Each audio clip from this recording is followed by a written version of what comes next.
नमस्कार, बहुत स्वागत है आप सभी का। मैं हूं आपके साथ चेतन पाठक और आप देख रहे हैं एनएमएफ न्यूज का खास कार्यक्रम ग्लोबल चश्मा। मेरे साथ मौजूद हैं निपुण जी, विदेश मामलों के जानकार हैं, शिक्षाविद हैं और लेखक हैं। चर्चा होने वाली है शेख हसीना को लेकर, जो कि बांग्लादेश की पूर्व प्रधानमंत्री हैं और वहां से भागकर उन्होंने इन दिनों भारत में शरण ली हुई है।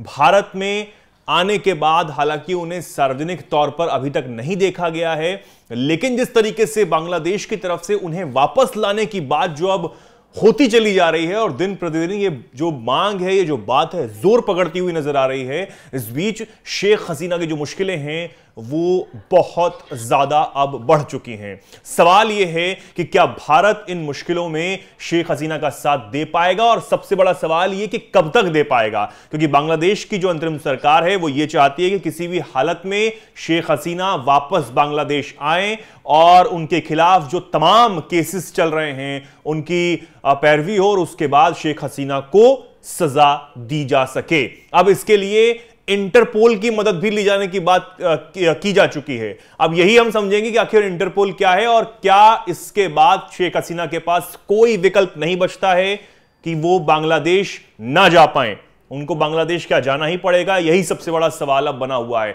निपुण जी, ये भी हम जानेंगे कि आखिर इंटरपोल क्या है और इसकी मदद से कैसे शेख हसीना को वापस लाने की जो बात है वो और ज्यादा तेज हो चुकी है।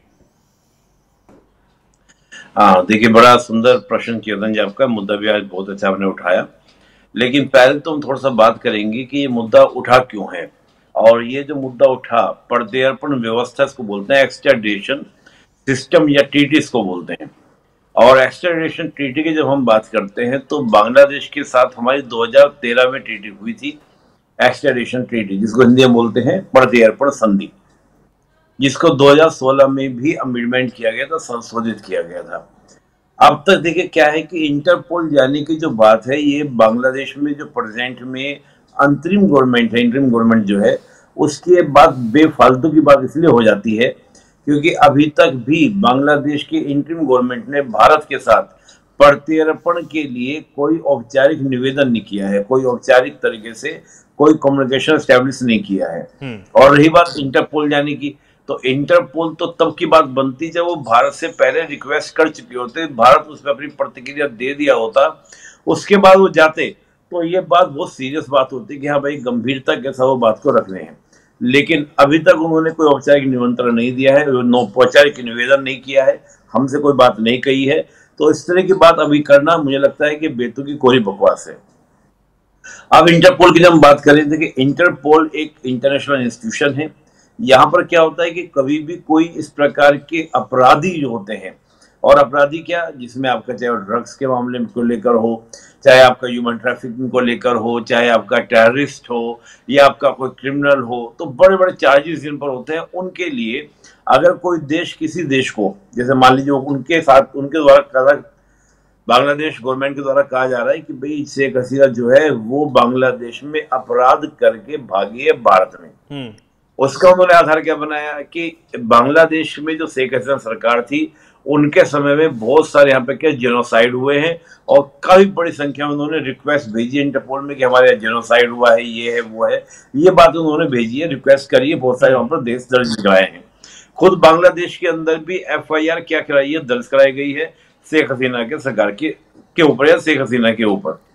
लेकिन बात ही फिर वही आती है कि जब आपकी भारत के साथ में एक्सट्राडिशन ट्रीटी है, तो सबसे पहले तो आपको भारत को रिक्वेस्ट करना चाहिए था कि भारत भैया हमको क्या कर दीजिए, आप शेख हसीना रिटर्न कर दीजिए या शेख हसीना का प्रत्यर्पण कर दीजिए। उन्होंने किया नहीं। अब इंटरपोल चले गए, तो इंटरपोल की जो बात है वो क्या होती है, बाध्यकारी नहीं होती। इंटरपोल का मतलब ये होता है कि जब कोई देश अपने किसी अपराधी को दूसरे देश से लाना चाहता है, वो देश उसको लौटाने को मना करता है, तब जो देश डिमांड करता है वो इंटरपोल की मदद कहता है कि आप मदद कर कर उस व्यक्ति को या उस अपराधी को हमको क्या करा दीजिए, दिलवा दीजिए। अब ये एक सिंपल सा पैटर्न था, यानी कि कुल मिला के बाद का जो प्रोसेस है उसे पहले ही कर लिया गया, अभी किया नहीं गया। उन्होंने कहा हम इंटरपोल से मदद मांगेंगे। हाँ, अभी उन्होंने इंटरपोल को रिक्वेस्ट की नहीं है, उनको भी नहीं की है। तो ये कोरी एक बकवास, कोरी एक धमकी चल रही है और कुछ एक तनाव देने का प्रयास है, लेकिन तनाव की कोई वजह नहीं है, ना तो लीगल ग्राउंड पर बनती है और ना ही हम देखें तो पॉलिटिकल ग्राउंड पर भी नहीं बनती है। अब थोड़ा सा मैं आपके दर्शकों को बताऊंगा कि जो ये प्रत्यर्पण व्यवस्था होती है, संधि होती है, ये होती क्या है। देखिए होता क्या है कि जब हम देशों की अंतर्राष्ट्रीय वर्ल्ड की बात करते हैं, अंतर्राष्ट्रीय संबंधों की बात करते हैं, तो यहाँ पर हर देश अपनी सोवरेनिटी को क्या करता है, एंजॉय करता है, यानी कि संप्रभुता को लेकर चलता है। और संप्रभुता में क्या होता है, जैसे मान लीजिए किसी देश का कोई अपराधी किसी देश में चला जाए, तो जाने के बाद अगर वो देश चाहे कि मैं उस देश में जाकर उस अपराधी को उठा के लाऊं, तो वो नहीं ला सकता, क्योंकि यहाँ पर एक सोवरेनिटी का इश्यू आ जाता है। उस संदर्भ में क्या होता है, दो देश मिलकर आपस में एक प्रत्यर्पण संधि करते हैं कि अगर तुम्हारे यहाँ पर हमारा कोई क्रिमिनल आएगा, तुम उसको अरेस्ट करना और हमको पकड़ा देना। इसको कहा जाता है प्रत्यर्पण व्यवस्था। अब जब बांग्लादेश के साथ 2013 में हमारी संधि हुई, तो उसमें ये क्लोज डाला गया था, लिखा गया था कि जो 1 साल से ऊपर के अपराध वाले मामले हैं, उन अपराधों की कंडीशन में आप क्या कर सकते हैं, एक्सट्राडिशन कर सकते हैं। यानी कि भारत सरकार ने किसी को कहा, मान लो मिस्टर एक्स है, मिस्टर एक्स पर कहा कि इनको 2 साल की सजा दी जाती है। जैसे उनको सजा की बात हुई, वो भागकर कहां चले गए, आपका बांग्लादेश चले गए। और बांग्लादेश जाने के बाद हम उनसे डिमांड करेंगे कि 2 साल का अपराध का था, वो उनको गिरफ्तार करके हमको दे देंगे। ये तो एक सिंपल सी बात हुई। लेकिन एक इंटरेस्टिंग बात इसमें यह है, मैं जो ये संधि हुई थी, एक्सट्राडिशन सिस्टम जो संधि हुई थी बांग्लादेश के साथ, इसके 2 क्लोज हैं। पूरा चार्टर है, एक तरह से पूरा संविधान की तरफ से होता है, एक तरह सभी की तरफ से होता है। एक तो है इसका आर्टिकल 6 और एक है इसका आर्टिकल 8। इन 2 का जिक्र मैं जरूर करूंगा। थोड़ा टेक्निकल बात है, थोड़ा सा मैं चाहूंगा कि आपके दर्शक जाने, क्योंकि काफी हम लोग चर्चा करते रहते हैं। अब उनको ये बातें समझ में आने भी लगी होंगी कि लॉ कितना महत्वपूर्ण है। इससे जानकारी तो बढ़ती है, लेकिन अपना जो ग्राउंड होता है वो तर्क के आधार पर ज्यादा मजबूत हो जाता है। तो जब हम किसी चर्चा करें तो ये तर्क होने चाहिए। तो आर्टिकल 6 में ये था कि अगर कोई पॉलिटिकली चार्ज किसी के ऊपर होगा, तो उसको आप लौटाएंगे या नहीं लौटाएंगे, ये देश के ऊपर क्या करेगा, निर्भर करेगा, पॉलिटिकल चार्ज होने पर।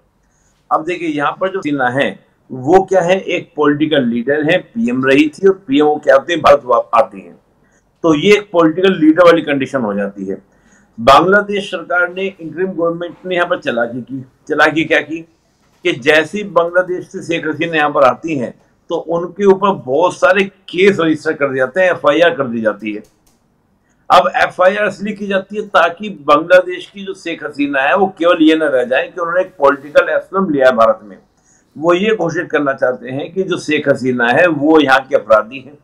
अब इसमें एक इंटरेस्टिंग बात क्या थी, जो 2013 की आपकी संधि थी, उस संधि में यह था कि केवल आरोप लगाने से नहीं होगा, अगर आपका कन्वेंशन हो जाए उसके बाद, यानी कि ये नहीं कि किसी व्यक्ति पर एलिगेशन लगा दिया, लेकिन एलिगेशन लगाने के बाद वहां की अदालत क्या करे, उसको प्रमाणित कर दे कि उसने अपराध किया है और इसको 5 साल की 2 साल की सजा दी जाती है।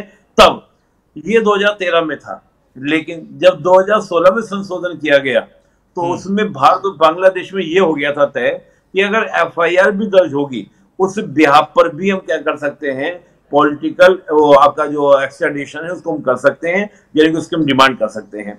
तो यहां मामला पेच फंस गया।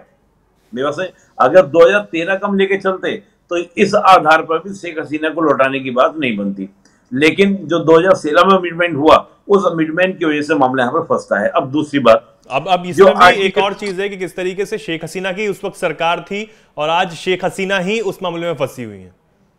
जी, हाँ, ये भी एक इंटरेस्टिंग बात है। अब इसका एक आर्टिकल 8 देखिए, आर्टिकल 8 क्या कहता है। आर्टिकल 8 में ये कहा गया था कि अगर कोई कूप हुआ हो या कोई पॉलिटिकली रीजन से कोई व्यक्ति भागकर किसी देश में गया हो, या कोई कूप हुआ हो, या वहां पे कोई जेनोसाइड हुआ हो, उस स्थिति में कोई व्यक्ति अगर आया हो, तो इसमें भारत सरकार हो या बांग्लादेश सरकार हो, दोनों बैठकर सोचेंगी कि क्या ये हमको एक्सट्राडिशन करना चाहिए या नहीं करना चाहिए। यानी कि इसमें हम कहें तो एक्ट ऑफ गुड फेथ होना चाहिए। अगर कोई government act of good faith में कर रही है, यानी कि किसी के साथ ये नहीं कि कोई जानबूझकर परेशान करने के लिए, बदतमीजी करने के लिए कर रही है, तो हम मना कर सकते हैं। तो ये 2 क्लोज थे। अब देखिए दोनों क्लोज में मैंने आपको बताई, तो आर्टिकल 6 जो है वो 2016 के बाद हमको थोड़ा सा मजबूर करेगा, बाध्य करेगा। लेकिन एक इंटरेस्टिंग बात यह है कि जब हम बात करते हैं, चाहे वो इंटरपोल की बात करें और चाहे हम भारत में इस संधि की हम बात करें, ये संधि हम जब चाहे ब्रेक भी कर सकते हैं और इंटरपोल की बात को मानने के लिए हम बाध्य नहीं है। इसका तो बहुत अच्छा एग्जाम्पल आप देखिए, बेंजामिन नेतन्याहू ये तक कर देते हैं, जो इंटरपोल की भी सबसे बड़ी संस्था तो यूएन है और यूएन के अंदर ही सारी एजेंसीज आती हैं। यूएन के ही चीफ को, एंटोनियो गुटेरेस को कहते हैं कि हम अरेस्ट कर लेंगे। तो जब कोई देश इस प्रकार तक यानी कि संस्थाओं के साथ कर सकता है, तो क्या हम उसके किसी एक बात को मानने को मना नहीं कर सकते? बिल्कुल मना कर सकते हैं। एक तो बात ये। दूसरी बात, हालांकि हमको मना करने की आवश्यकता है ही नहीं, क्योंकि जो वो हमको निवेदन देंगे और निवेदन देने के बाद फिर उस पर विचार करेंगे कि क्या लीगल ग्राउंड पे बात की गई है। इस ट्रीटी के अंदर बहुत सारे ऐसे प्रोविजन है चेतन जी, अगर हम उसको बैठ के पढ़ेंगे तो बहुत सारे ऐसे लीगल ग्राउंड निकल कर आ जाएंगे जिसपे हम शेख हसीना जी को भेजने को मना कर सकते हैं। ये तो हमने बात की पॉलिटिकल लीगल ग्राउंड्स के ऊपर। दूसरा हम बात करेंगे, अगर हम पॉलिटिकल ग्राउंड्स के ऊपर बात करते हैं, देखिए शेख हसीना जी का जो पूरा कार्यकाल रहा भारत के संदर्भ में अगर हम बात करें, तो मैं इसको कहूंगा golden era of the Indo Bangladesh relation. ये एक सुनहरा दौर था भारत और बांग्लादेश के संबंधों में। अब उस गोल्डन पीरियड को हमारे फेवर में जो गवर्नमेंट काम कर रही थी वहां पर, आज हमारे पास आके शरण लेती है।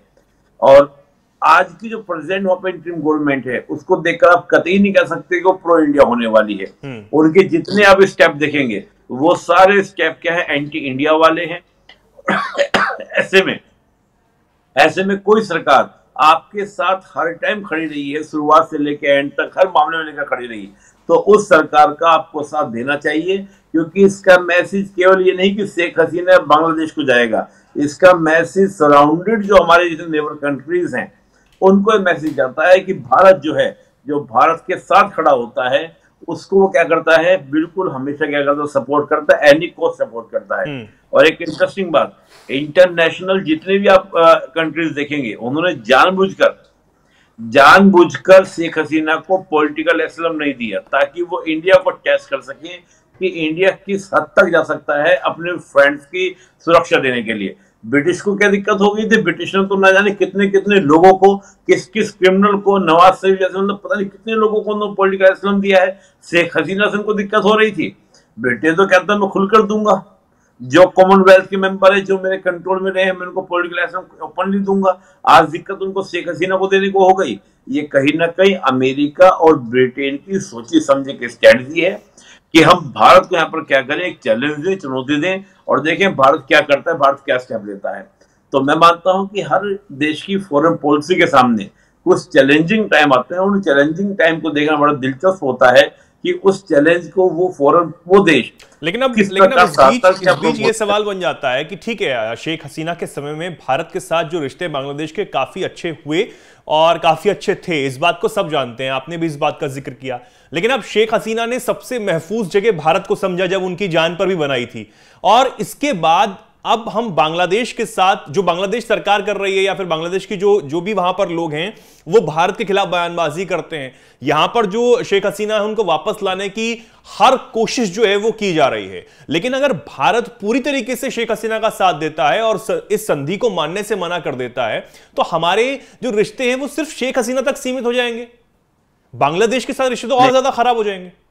नहीं चेतन जी, देखिए बांग्लादेश में आप देखिए जो अवामी लीग पार्टी है, क्या वो खत्म हो चुकी है? नहीं। अभी आज हम बात कर रहे हैं, कल ही वहां पर क्या था, 10 नवंबर को वहां पे अवामी लीग ने एक अपनी रैली आयोजित करने की बात कही थी। जैसे वो रैली आयोजित थी, उसको क्रैश डाउन कर दिया गया वहां की पुलिस के द्वारा, आर्मी के द्वारा। यहां तक कि वो स्टूडेंट विंग जो वहां पे बात कर रही थी कि हमको शेख हसीना को हटाना बदलना है, अवामी लीग ने 1 बजे का टाइम दिया था कि हम अपनी रैली को आयोजित करेंगे। उन्होंने 12 बजे जाकर उन्होंने कहा कि हम एंटी फासिस्ट वहां पर क्या करेंगे, रैली आयोजित करेंगे। इसलिए शेख हसीना की अवामी लीग का वहां पर क्या हुआ, रैली नहीं होगी। व्हाट इज दिस भाई? आप एक पार्टी को, आप एक रैली, यानी कि आप डेमोक्रेसी की बात करते हैं, डेमोक्रेसी में आप किसी का बोलने का अधिकार छीन रहे हैं। और आप वो सरकार है जो जनता से चुनकर नहीं आई है। अभी तो हालात ये है कि मोहम्मद यूनुस, आप देखिएगा चेतन जी, ज्यादा बड़ी बात मैं नहीं कर रहा हूं, आप जनवरी तक रुकिए, जनवरी फरवरी मैक्सिमम, आप देखिएगा कि ये यूनुस जाएंगे और बहुत अच्छी खासी बेइज्जती करा के जाएंगे।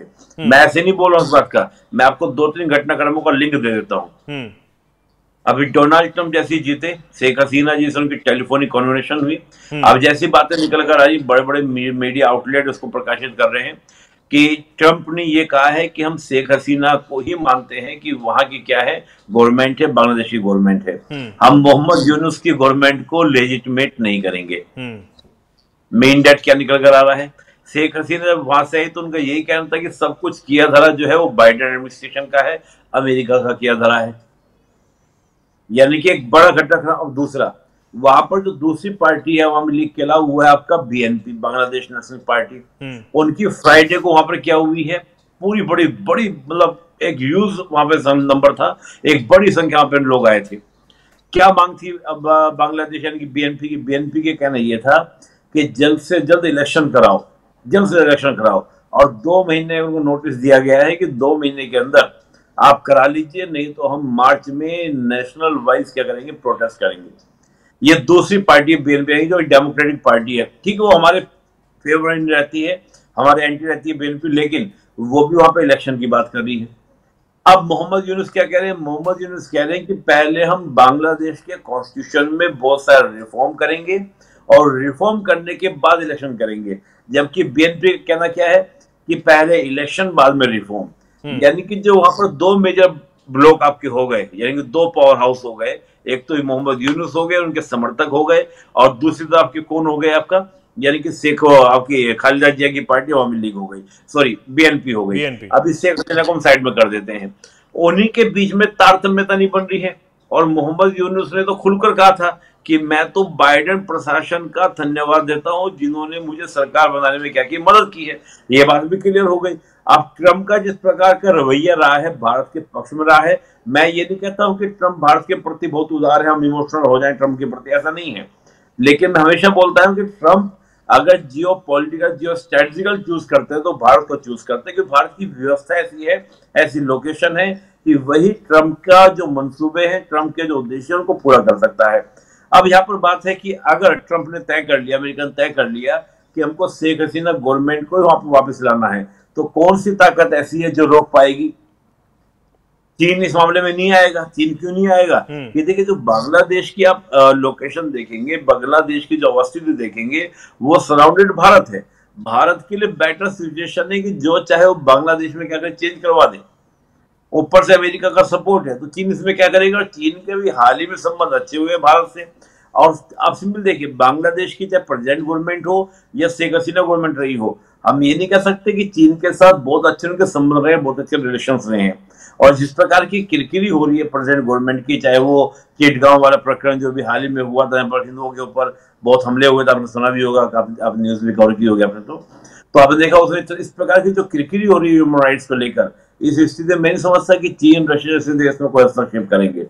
तो मुझे लगता है कि बहुत बड़ा अभी घटनाक्रम होने वाला है। अब देखिएगा, बड़ा इंटरेस्टिंग रहने वाला बांग्लादेश की स्थिति, और बहुत कुछ वहां पे चेंजेस होंगे। अब इसमें एक आखिरी सवाल ये बनता है निपुण जी, इसमें आखिरी सवाल ये बनता है कि अगर ट्रंप की वजह से बांग्लादेश में एक बार फिर जो शांति है स्थापित हो जाती है, अगर इसको मान लें, और शेख हसीना ठीक तरह से वापस जाती हैं, और अगर हम ये भी 1% मान लें कि शेख हसीना एक बार फिर प्रधानमंत्री वहां पर हो जाती हैं और सब कुछ व्यवस्थित हो जाता है, सारी चीजें व्यवस्थित हो जाती हैं, तो उन ताकतों को कैसे माना जाए कि जो ताकतें शेख हसीना के विरोध में थीं और अभी भी वहां पर हैं, वो पूरी तरीके से दबा दी जाएंगी? इसकी क्या श्योरिटी है? देखिए, शेख हसीना गवर्नमेंट ने यही तो किया था, जमात इस्लामी को बैन करना, जमात इस्लामी के बड़े लीडर को जेल में डालना, जिनको छोड़ा गया है। तो अब यही तो देखिए, देखना बड़ा दिलचस्प होगा कि जो ये पूरा घटनाक्रम बांग्लादेश में उथल पुथल हुई, अब इसको कैसे अमेरिका, भारत, बांग्लादेश की जो अवामी लीग है, शेख हसीना, इसको कैसे हैंडल करते हैं, और वहां पर जो मोहम्मद यूनुस बने हैं, ये सब जो मैटर बना है, इसको कैसे हैंडल करना होगा, यही देखना दिलचस्प होगा। और ये मैं ये नहीं कहता कि अमेरिका इसमें बहुत बड़ा रोल अब निभाएगा, इसमें रोल होना है तो भारत का होना है। हाँ, ये जरूर है कि अमेरिका इसमें एक मुखदर्शक की तरह हो सकता है। बाइडेन का सपोर्ट था, ट्रंप का कहना ये होगा कि मैं समझ पा रहा हूँ कि भाई तुम्हें जो करना है करो, हम इसे बोलने वाले नहीं है, ये तुम्हारा क्षेत्र है, तुम्हारा एरिया है। तो मुझे लगता है ये कहीं ना कहीं भारत के लिए एक अच्छी सिचुएशन है। भारत इसमें काफी एज ले सकता है, काफी आगे बढ़ सकता है। तो मुझे लगता है कि इसमें भारत बड़ी भूमिका निभाएगा आगे। और मुझे लगता है कि ये मैं नहीं कह सकता कि शेख हसीना दोबारा पीएम बनेगी, लेकिन अवामी लीग को दरकिनार नहीं किया सकता। अवामी लीग ही वहां पर क्या करेगी, एक लीडरशिप को लेकर चलेगा। मैं मानता हूं कि एनी कॉस्ट भारत अवामी लीग को सपोर्ट करेगा। रीजन, अवामी लीग जैसी पार्टी का होना ही भारत के लिए वहां पर क्या जरूरी है। अगर वहां पर अवामी लीग जैसा आपकी पार्टी रहेगी जो एक सेकुलर और डेमोक्रेटिक फैब्रिक को लेकर चलती है, तभी भारत का एक बॉर्डर क्या रहेगा, आपका सिक्योर रहेगा। नहीं तो जिस प्रकार की गतिविधियां वहां पर हैं, ये गतिविधियां एक सुरक्षित और विकसित भारत के लिए बेटर नहीं है। ठीक है, बहुत बहुत धन्यवाद निपुण जी आपका हमारे जुड़ने के लिए इस चर्चा में और इस मुद्दे को पूरी अच्छी तरीके से बारीकी से समझाने के लिए कि आखिर शेख हसीना के पास क्या विकल्प बचते हैं और भारत जो है वो किस हद तक जाकर शेख हसीना का समर्थन कर सकता है, उनका साथ दे सकता है। आने वाले दिनों में बांग्लादेश में क्या बदलाव जो है वो हो सकते हैं। बहुत बहुत धन्यवाद और उम्मीद है दर्शकों को हमारा ये चर्चा जो है पसंद आई होगी, वीडियो पसंद आई होगी और आप जो भी कुछ इस चर्चा के लिए कहना चाहते हैं, बांग्लादेश में जो कुछ हलचल चल रही है या फिर भारत किस हिसाब से शेख हसीना की मदद कर सकता है, जो भी कुछ आप सोचते हैं कमेंट सेक्शन आपके लिए खुला हुआ है, उसमें आप जरूर बताएं और देखते रहें एनएमएफ न्यूज। नमस्कार।